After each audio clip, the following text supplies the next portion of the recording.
Good morning students. Last video में हमने आपको ब्लास्टुलेशन और गैस्ट्रुलेशन पर चर्चा की।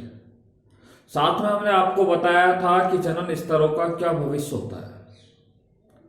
हमने आपको बताया कि ब्लास्टुलेशन की क्रिया के दौरान कोशिका का क्या होता है, विभेदन होता है। विभेदन के पश्चात 3 जनन स्तरों का निर्माण हो जाता है। कितने जनन स्तरों का निर्माण हो जाता है? 3 जनन स्तरों का निर्माण हो जाता है, जो जिसका नाम है एक्टोडर्म, मेसोडर्म और एंडोडर्म। एक्टोडर्म और एंडोडर्म का निर्माण पहले होता है और इनके बाद में क्या होता है, मेसोडर्म का निर्माण होता है। इन कोशिकाओं के अंदर अमीबीय गति के द्वारा क्या है, भावी अंगों का क्या होता है, निर्माण होता है। जनन स्तरों के भविष्य के बारे में मैंने आपसे बात की थी कि एक्टोडर्म की जो कोशिकाएं होती हैं वो किन किन का निर्माण करती है। एक्टोडर्म की कोशिका जो होती है वो भ्रूणीय अवस्था में नंबर 1 बाह्य त्वचा का निर्माण करती है, त्वचीय ग्रंथियों का निर्माण करती है, लार ग्रंथि का निर्माण करती है, घ्राणपाली का निर्माण करती है, नेत्र का लेंस है, ठीक है, नेत्र में जो लेंस है, कॉर्निया है और रेटिना है, इसका निर्माण करती है, प्रोटोक्टियम का निर्माण करती है, तंत्र का निर्माण करती है, अर्थात मस्तिष्क और मेरुरज्जु के निर्माण में सहायक होती है। जो तंत्रिकाएं होती हैं, ऑप्टिक नर्व और चालक तंत्रिका, उन चालक तंत्रिका और ऑप्टिक नर्व्स के निर्माण में एक्टोडर्म की सेल क्या होती है, सहायक होती है। ठीक है, तो ये एक्टोडर्म की सेल्स होती है इस तरीके से। ये माताओं के अंदर क्या होता है, यूट्रियस होता है, यूट्रियस के अंदर ये क्या है, एक्टोडर्म की सेल्स होती है। और इसी एक्टोडर्म की सेल के द्वारा बाह्य त्वचा का निर्माण होता है, त्वचीय ग्रंथियों का निर्माण होता है, तंत्र का निर्माण होता है, लार ग्रंथियों का निर्माण होता है। लार ग्रंथियों के अलावा यहाँ पर क्या है, हाइपोथैलेमस ग्रंथि है, प्यूस ग्रंथि है, पीनियल ग्रंथि है, जैसे लैंगिक जैविक घड़ी भी कहा जाता है। इनका निर्माण भी एक्टोडर्म के द्वारा होता है। एड्रिनल कॉर्टेक्स का निर्माण भी किसके द्वारा होता है, एड्रिनल कॉर्टेक्स का निर्माण भी एक्टोडर्म की कोशिका के द्वारा होता है। ठीक है, इसके बाद मैंने बताया प्रोटोक्टियम का निर्माण भी इसके द्वारा होता है। तंत्र का निर्माण भी, अर्थात मस्तिष्क और मेरुरज्जु के निर्माण में भी सहायक होते हैं। देखिए, एड्रिनल मेडुला के निर्माण में भी ये सहायक होते हैं। आंतरिक कण के निर्माण की क्रिया में भी क्या होते हैं, सहायक होते हैं। ठीक है, आंतरिक कण का निर्माण भी एक्टोडर्म की कोशिकाओं से होता है। देखिए, एक्टोडर्म के बाद हमने आपसे बात की थी कि ये जो लेयर होती है उसे क्या कहा जाता है, मेसोडर्म के नाम से जाना जाता है। ये क्या है, भ्रूणीय अवस्था में मेसोडर्म की सेल्स का क्या होता है, निर्माण होता है। आपसे पूछा जाए कि भ्रूणीय अवस्था में, ठीक है, डर्मिस का निर्माण या अंतः त्वचा का निर्माण किस जनन स्तर के द्वारा होता है, तो वो मेसोडर्म के द्वारा होता है। इसलिए हम बता रहे हैं कि मेसोडर्म जो जनन स्तर है इसके द्वारा, ठीक है, भ्रूणीय अवस्था में मानव के शरीर के कौन कौन से भावी अंगों का निर्माण होता है। तो मेसोडर्म के द्वारा मैं आपको बता चुका हूं कि मेसोडर्म के द्वारा, देखिए, एक तो आपके अंदर क्या है, डर्मिस का निर्माण होता है। डर्मिस के अलावा किसका निर्माण होता है, पेशी ऊतकों का निर्माण होता है। पेशी और कौन से ऊतकों का निर्माण होता है, संयोजी ऊतकों का निर्माण होता है। मानव के अंदर जो संवहन तंत्र होता है, संवहन तंत्र का क्या होता है, निर्माण होता है, जिसको सर्कुलेटरी सिस्टम कहते हैं। अर्थात मानव के अंदर जो हृदय होता है और रुधिर वाहिनियां होती है, ठीक है, रुधिर होता है, इन सभी का निर्माण किसके द्वारा होता है, मेसोडर्म के द्वारा होता है। देखिए, मेसोडर्म जनन स्तर के द्वारा नोटोकॉर्ड का क्या होता है, नोटोकॉर्ड का निर्माण होता है। देखिए, स्प्लीन यानी कि तिल्ली का निर्माण भी मेसोडर्म की कोशिका के द्वारा होता है। ठीक है, इसके बाद मैंने आपको बताया कि मेसोडर्म की सेल्स के द्वारा ही किसका निर्माण होता है, एड्रिनल कॉर्टेक्स का क्या होता है, निर्माण होता है। एड्रिनल कॉर्टेक्स का निर्माण होता है। दांतों का जो इनेमल होता है उसका निर्माण एक्टोडर्म के द्वारा होता है, जबकि दांतों का जो डेंटाइन होता है उस डेंटाइन का निर्माण किसके द्वारा होता है, मेसोडर्म के द्वारा होता है। मानव के अंदर जो जनन तंत्र होता है, रिप्रोडक्टिव सिस्टम होता है, उसका निर्माण भी मेसोडर्म की सेल्स के द्वारा होता है। मानव में जो वृक्क होते हैं, ठीक है, और मूत्र नलिकाएं होती हैं, उनका निर्माण भी मीजोडर्म की सेल्स के द्वारा होता है। यानी कि किडनी और क्या है, यूरिटर जिनको बोलते हैं मूत्र नलिका, साथ में जनन नलिकाओं का निर्माण भी मीजोडर्म की कोशिकाओं से होता है। ये हमने लास्ट वीडियो में पढ़ा था। आज जो हम पढ़ रहे हैं अंतिम जनन स्तरों के भविष्यता में, हम सबसे अंतिम जनन स्तर पर बात करने जा रहे हैं। और ये सबसे अंतिम जनन स्तर है जिसको क्या बोलते हैं, इस जनन स्तर को कहा जाता है, इसे कहा जाता है एंडोडर्म। एंडोडर्म। तो आज जो हम आपसे चर्चा करने वाले हैं वो एंडोडर्म के भविष्य के बारे में बात करेंगे। आइए देखते हैं।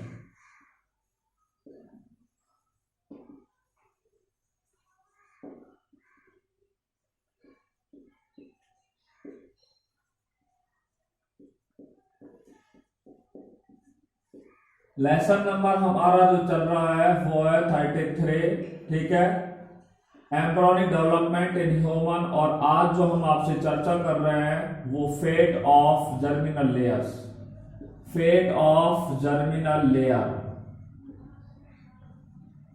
जर्मिनल लेयर, ठीक है, जनन स्तरों की भविष्यता, ठीक है, उस पर बात कर रहे हैं। और जो आज हम अंतिम बात करने जा रहे हैं वो है एंडोडर्म पर। देखिए ये एंडोडर्म होती है, ये मानव के अंदर आमाशय, ठीक है, एंडोडर्म जो होती है ये एंडोडर्म होती है। और एंडोडर्म के द्वारा मानव के अंदर आमाशय का क्या होता है, निर्माण होता है। आपसे पूछा जाए कि भ्रूणीय अवस्था में आमाशय का निर्माण किस जनन स्तर के द्वारा होता है, तो भ्रूणीय अवस्था में आमाशय का निर्माण एंडोडर्म की कोशिकाओं के द्वारा होता है। देखिए मध्य आंत्र का जो निर्माण होता है, मध्य आंत्र का जो निर्माण होता है, ठीक है, वो भी एंडोडर्म के द्वारा होता है। देखिए आंतरीय जो ग्रंथियां होती हैं, आंतरीय ग्रंथियों का निर्माण भी किसके द्वारा होता है, एंडोडर्म के द्वारा होता है। देखिए यकृत का जो निर्माण होता है, लीवर का जो निर्माण होता है वो किसके द्वारा होता है, एंडोडर्म के द्वारा होता है। अग्नाशय जो ग्रंथि होती है, ठीक है, या अग्नाशय का जो निर्माण होता है वो भी किसके द्वारा होता है, एंडोडर्म के द्वारा होता है। देखिए आद्य जनन कोशिकाएं होती हैं, प्राइमोर्डियल जर्मिनल सेल्स जो होते हैं, उन आद्य जनन कोशिकाओं का निर्माण भी एंडोडर्म के द्वारा होता है। देखिए बात करें थायराइड ग्रंथि और पैराथायराइड ग्रंथि, थायराइड और पैराथायराइड ग्रंथि का निर्माण भी किसके द्वारा होता है, एंडोडर्म के द्वारा होता है। थाइमस जो ग्रंथि होती है, ठीक है, थाइमस जो ग्रंथि होती है इसका निर्माण भी एंडोडर्म के द्वारा होता है।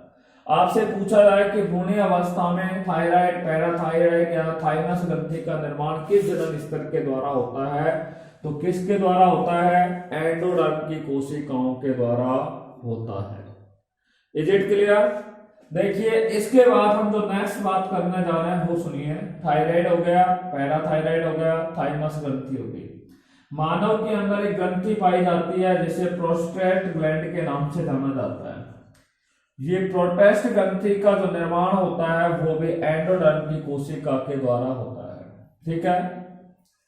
देखिए वेजाइना और यूरिथ्रा, ठीक है, वेजाइना और यूरिथ्रा के जो स्तर होते हैं उनका निर्माण भी किसके द्वारा होता है, एंडोडर्म की कोशिका के द्वारा होता है। वेजाइना और यूरिथ्रा का जो स्तर होता है वो एंडोडर्म की सेल्स के द्वारा ही होता है, ठीक है। देखिए मानव के अंदर जो मध्य कर्ण होता है उस मध्य कर्ण का निर्माण किसके द्वारा होता है, एंडोडर्म की कोशिकाओं के द्वारा होता है। मानव के अंदर आपको बता दूं जो मध्य कर्ण के अंदर की तरफ यानी कि आंतरिक कर्ण के अंदर क्या बनती है, यूस्टेकियन नलिका, उस यूस्टेकियन नलिका का निर्माण भी किसके द्वारा होता है, एंडोडर्म के द्वारा होता है। मध्य कर्ण और यूस्टेकियन नलिकाओं का निर्माण भी किसके द्वारा होता है, एंडोडर्म के द्वारा होता है। क्लियर? तो हमने आपको एंडोडर्म के बारे में बता दिया कि एंडोडर्म जो होता है, एंडोडर्म की जो जनन स्तर होती है वो मानव में आमाशय, मध्यांत्र, आंतरीय ग्रंथि, यकृत, अग्नाशय, आद्य जनन कोशिका, थायराइड, पैराथायराइड, थाइमस ग्रंथि, प्रोटेस्ट ग्रंथि, ठीक है, आदि के निर्माण में सहायक होती है। साथ में वेजाइना और यूरिथ्रा के स्तरों के निर्माण में सहायक होती है। मध्य कर्ण और यूस्टेकिया नलिका के निर्माण में क्या होती है, सहायक होती है। ठीक है, ये हमने आपसे बात कर ली है एंडोडर्म के द्वारा। इसी के साथ जनन स्तरों की भविष्यता क्या हुई, समाप्त हुई। Fate of germinal layers is over. और अब इस पाठ का अंतिम टॉपिक बचा है जिसका नाम है भ्रूणीय परिवर्धन का सारांश पर हम आपको यहां पर अध्ययन करेंगे। भ्रूणीय परिवर्धन का सारांश क्या है उस पर आपसे बात करने जा रहे हैं। देखिए भी, समरी ऑफ एम्ब्रियोनिक डेवलपमेंट, ठीक है, भ्रूण का परिवर्धन कब, ठीक है, कब और किस प्रकार से होता है उस पर हम आपसे बात करने जा रहे हैं। देखिए, हाँ भाई, पहला बिंदु है जिस पर हम बात करने जा रहे हैं, ठीक है, देखिए, summary of embryonic development, embryonic development, embryonic development, ठीक है, भ्रूणीय परिवर्धन का सारांश। किसका सारांश पे बात करने जा रहे हैं, भ्रूणीय परिवर्धन का सारांश, ठीक है। देखिए, भ्रूणीय परिवर्धन के सारांश पर बात कर रहे हैं। भ्रूण में जनन स्तरों का निर्माण हो जाता है, ठीक है, और जनन स्तरों के निर्माण के बाद भ्रूण में कौन कौन से परिवर्तन, ठीक है, निषेचन की क्रिया से लेकर के और जब तक प्रसव नहीं हो जाता है तब तक की जो अवस्था होती है उसमें कौन कौन से क्या है भ्रूण में परिवर्तन होते हैं, उन परिवर्तनों के बारे में, या भ्रूण में कौन कौन से परिवर्तन होते हैं, परिवर्तन और परिवर्तन होते हैं, उन पर आपसे हम बात कर रहे हैं। तो सबसे पहले हम बात कर रहे हैं प्रथम सप्ताह के बारे में। किसके बारे में, प्रथम सप्ताह के बारे में आपसे बात कर रहे हैं। फर्स्ट वीक में क्या होता है, देखिए, फर्स्ट वीक में जो होते हैं घटना घटित होती है उस पर हम बात कर रहे हैं। देखिए, इसके लिए हम आपको एक सूत्र बता रहे हैं, वो आपको ध्यान रखना है, ठीक है। देखिए,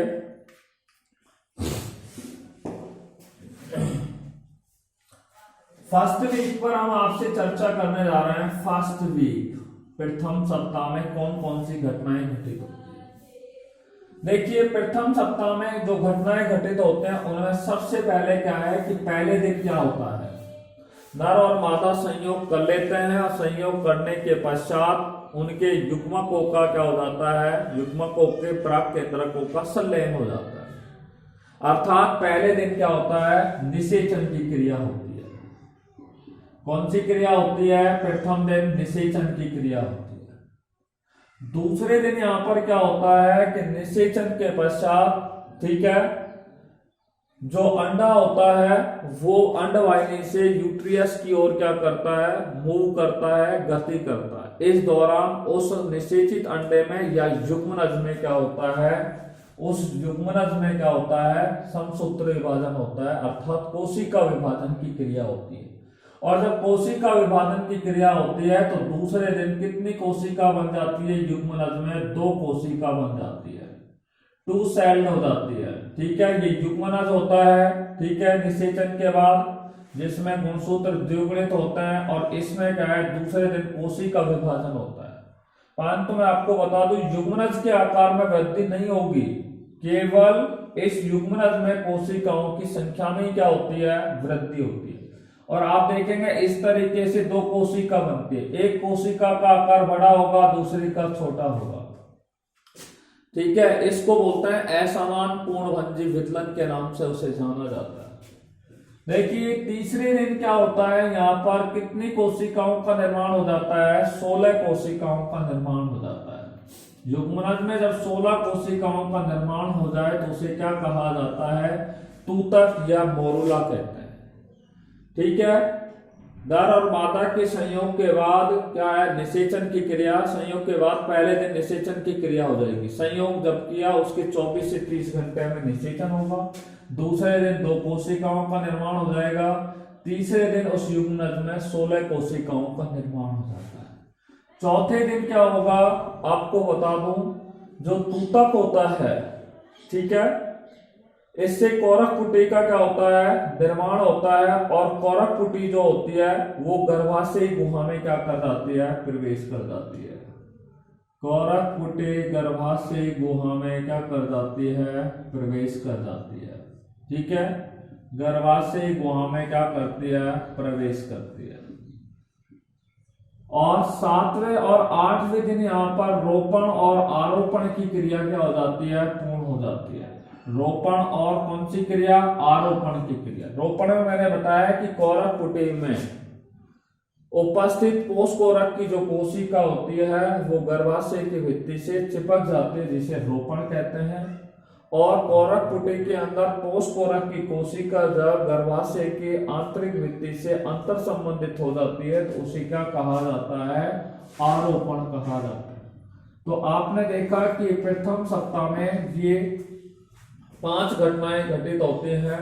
निषेचन, 2 कोशिकाओं का निर्माण दूसरे दिन होता है। तीसरे दिन 16 कोशिकाओं का निर्माण युग्मनज में होता है, जिसे तूतक कहते हैं।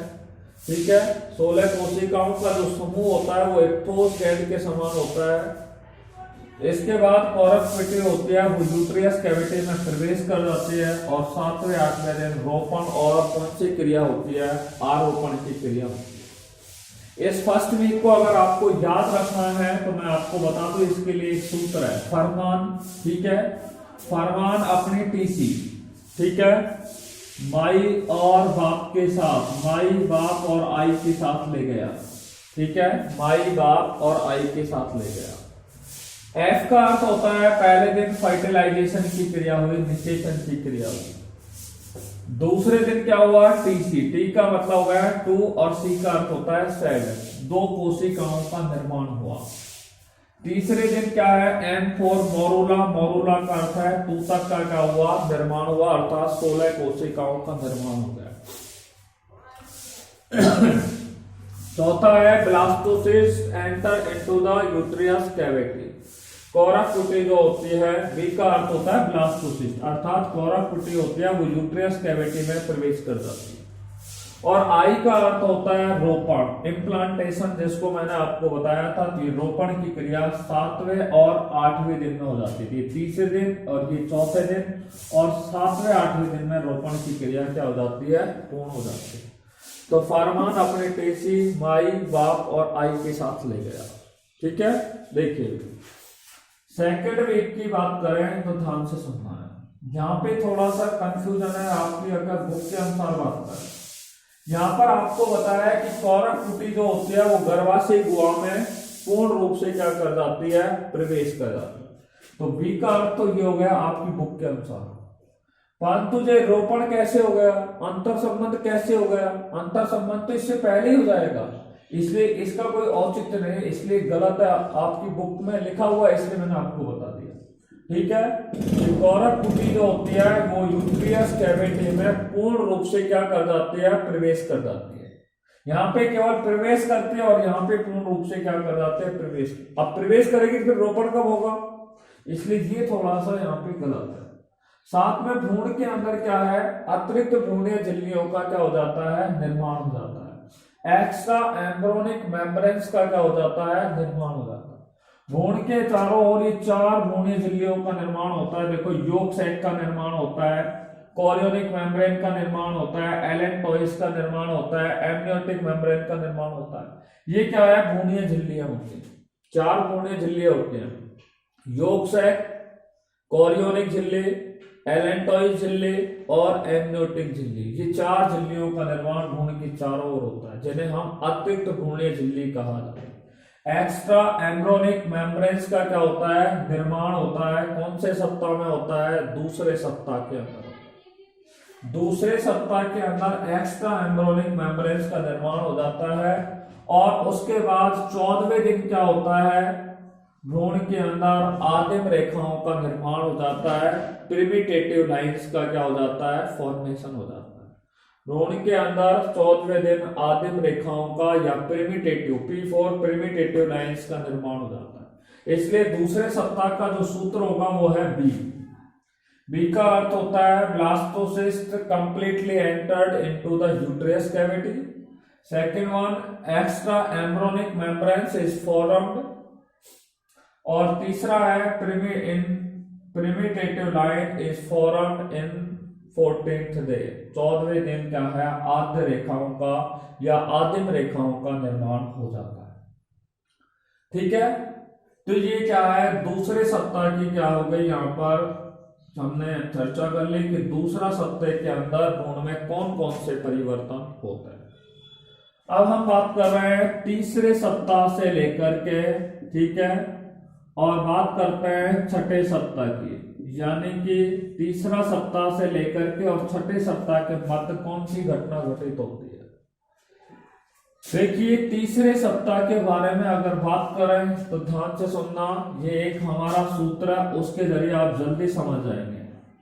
पहले टेलीविजन पर एक क्या है शो चला करता था जिसका नाम था नच बलिए का शो, ठीक है, और नच बलिए के शो में जो भी पार्टिसिपेंट होते थे वो पैग लगाते थे, ठीक है, पैग जानते हो, इसलिए इसका सूत्र हो गया एन का अर्थ होता है, ध्यान से सुनना, सबसे पहले यहाँ पे कौन सा काम होगा कि तीसरे से छठे सप्ताह के मध्य जो भ्रूण होगा उसमें 3 जनन स्तरों का क्या हो जाता है, निर्माण हो जाता है। पहले क्या है, एक्टोडर्म और एंडोडर्म का निर्माण होता है, एक्टोडर्म और एंडोडर्म का निर्माण होता है, इसलिए जर्मिनल लेयर्स का क्या हो जाता है, निर्माण हो जाता है, जनन स्तरों का निर्माण हो जाता है। 20वें दिन क्या होता है, भ्रूण में तंत्रिका भवन हो जाता है, न्यूरेलेशन की क्रिया हो जाती है, अर्थात भ्रूण में 20वें दिन तंत्रिकाओं के निर्माण की क्रिया क्या हो जाती है, प्रारंभ हो जाती है, ठीक है, यानी कि तंत्रिका भवन का मतलब तंत्रिकाओं का क्या हो जाता है, निर्माण हो जाता है। 20वें दिन तंत्रिकाओं का क्या हो जाता है, निर्माण हो जाता है।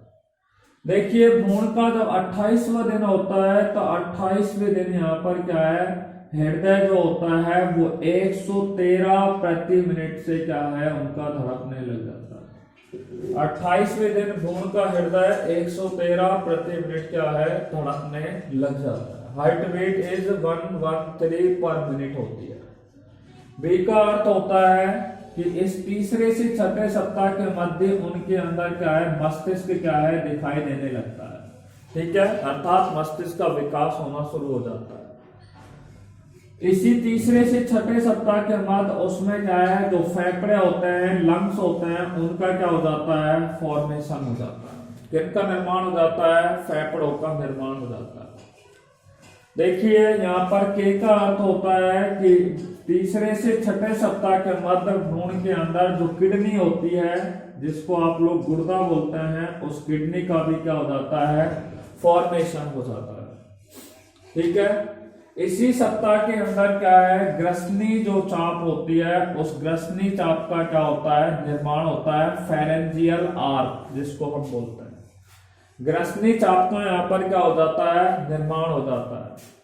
और सबसे अंत में आपको बता दूं कि भ्रूण के चारों ओर एमनियोटिक जो द्रव होता है उसकी मात्रा क्या हो जाती है, बढ़ जाती है, ठीक है। भ्रूण के चारों ओर एमनियोटिक द्रव की मात्रा क्या है, बढ़ जाती है। हमने अभी तक 3 सप्ताहों की बात कर ली। फर्स्ट वीक में मैंने बताया प्रथम दिन निषेचन होगा, दूसरे दिन 2 कोशिकाओं का निर्माण होगा, तीसरे दिन 16 कोशिकाओं का निर्माण होगा अर्थात ऊतक का निर्माण होगा, चौथे दिन कोरक कुटी यूट्रियस कैविटी में प्रवेश कर जाती है, 7वें और 8वें दिन रोपण और आरोपण की क्रिया पूर्ण हो जाती है, ठीक है। दूसरे सप्ताह में मैंने बताया कोरक कुटी गर्भाशय गुहा में पूर्ण रूप से प्रवेश कर जाती है, ठीक है, और अतिरिक्त भ्रूणीय झिल्लियों का निर्माण हो जाता है। 14वें दिन आदिम रेखाओं का निर्माण हो जाता है। तीसरे से छठे सप्ताह में क्या है, जनन स्तरों का क्या होता है, निर्माण होता है, यानी कि एक्टोडर्म और एंडोडर्म का निर्माण सबसे पहले होता है। 20वें दिन तंत्रिका भवन होता है अर्थात तंत्रिकाओं का क्या होना शुरू हो जाता है, निर्माण हो जाता है।